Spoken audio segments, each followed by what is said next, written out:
Another aspect of contracts that we need to talk about is performance completion and discharge of your duties.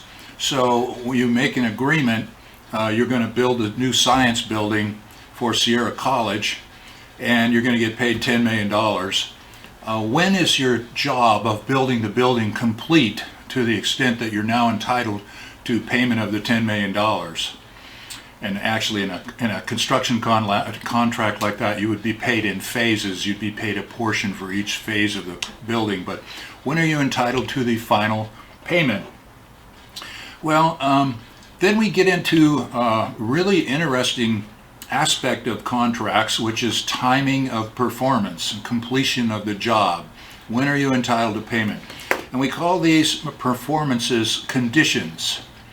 It is a condition that you finish your part of the job before I have to pay you. And the conditions can be conditions precedent. They can be conditions subsequent, or they can be conditions concurrent. So let's look at our purchase of the 56 Chevy for $20,000.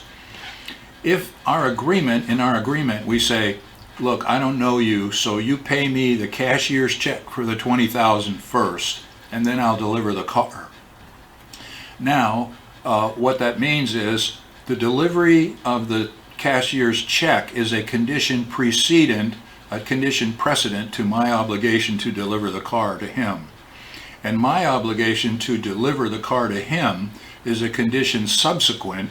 My duty to deliver the car does not arise, and according to the way we agreed to it, until after I receive the check. So there are conditions precedent. You must do this before you're entitled to performance of duty by the other guy. And there's conditions subsequent. I don't have to perform until after the other guy performs.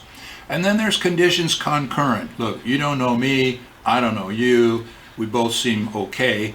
Let's meet at the parking lot. I'll give you the car and the certificate of title to the car at the same time as you give me the cashier's check for $5,000.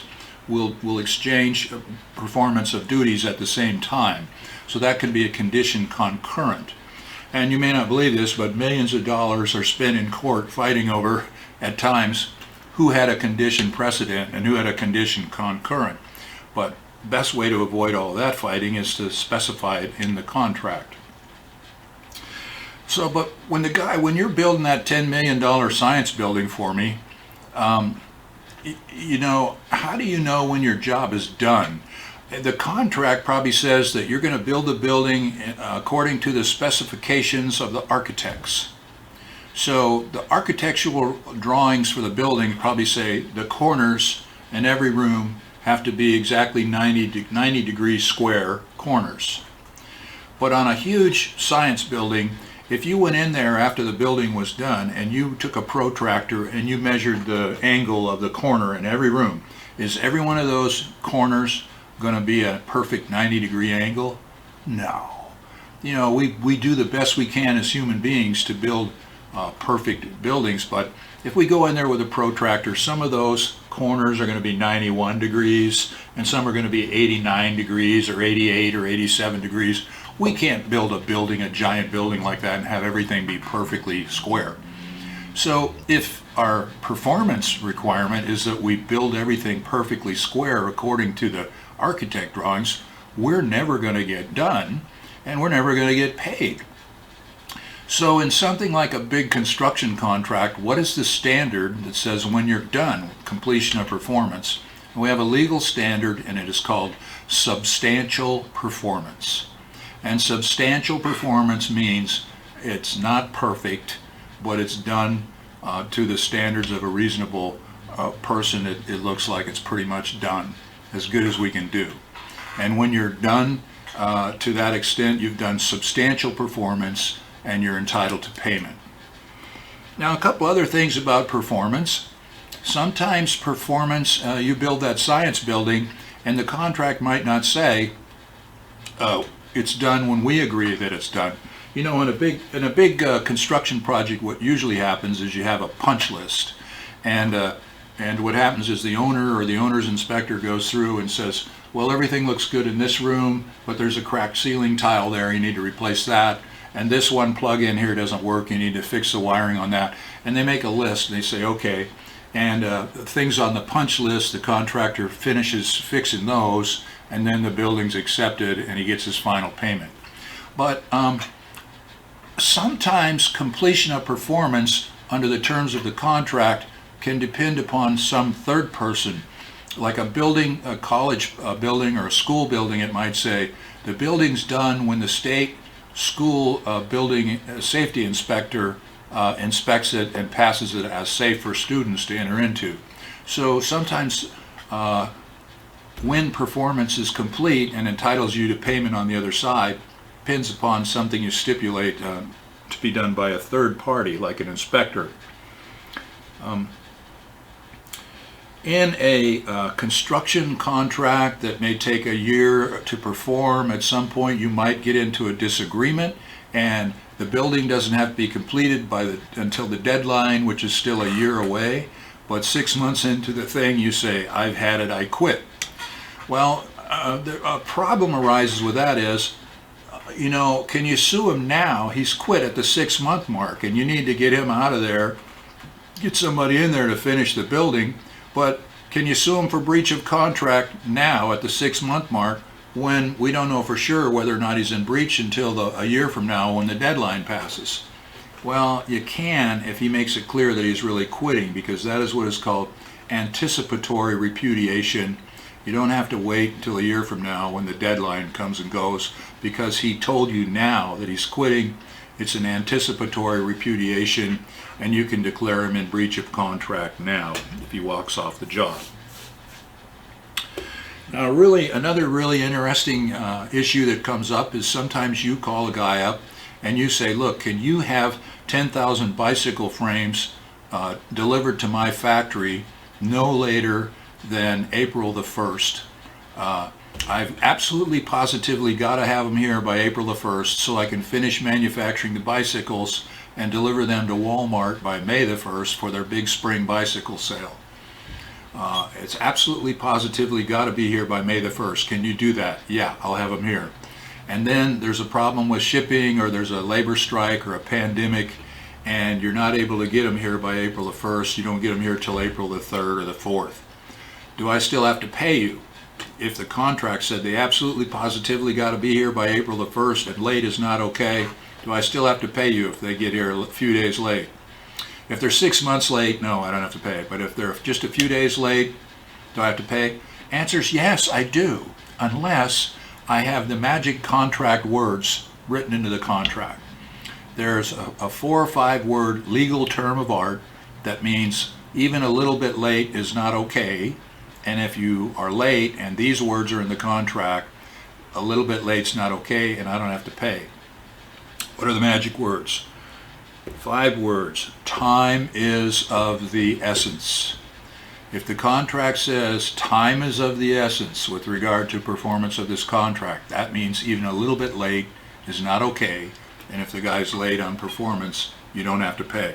But if those words are not in there, even if the contract says it absolutely positively has to be here by the 1st of April and it doesn't get there till the April the 3rd or the 4th or the 5th, you still have to pay. Okay, so time is of the essence, means late is not okay. Is every contract performed all the way by both sides? No. A lot of times something comes up and you're not able to pay what you had thought you were going to be able to pay, or you're not able to finish the job. And what do you do then? Well, there could be a big lawsuit over breach of contract, but a lot of times some kind of settlement is reached, and there's a number of different ways that your contract duties can be modified or excused. That can be done by rescission. You can rescind the contract, return the parties to their original position. You can do a novation or a substituted agreement. Hey, I can't pay the $100,000 I promised you, but I can give you $75,000. Will you take that? Well, I don't like it, but I guess if I have to, I'll take the $75,000, better than suing you and maybe getting nothing if you file a bankruptcy. A substituted agreement. I can't build the building the way you want it because we found these big boulders right under the surface on the left-hand corner. We can build around that if you're okay with that, or we'll have to blast and we'll have to charge you some extra money to blast those boulders out of there. Is that okay with you? Okay, we'll do a substituted agreement.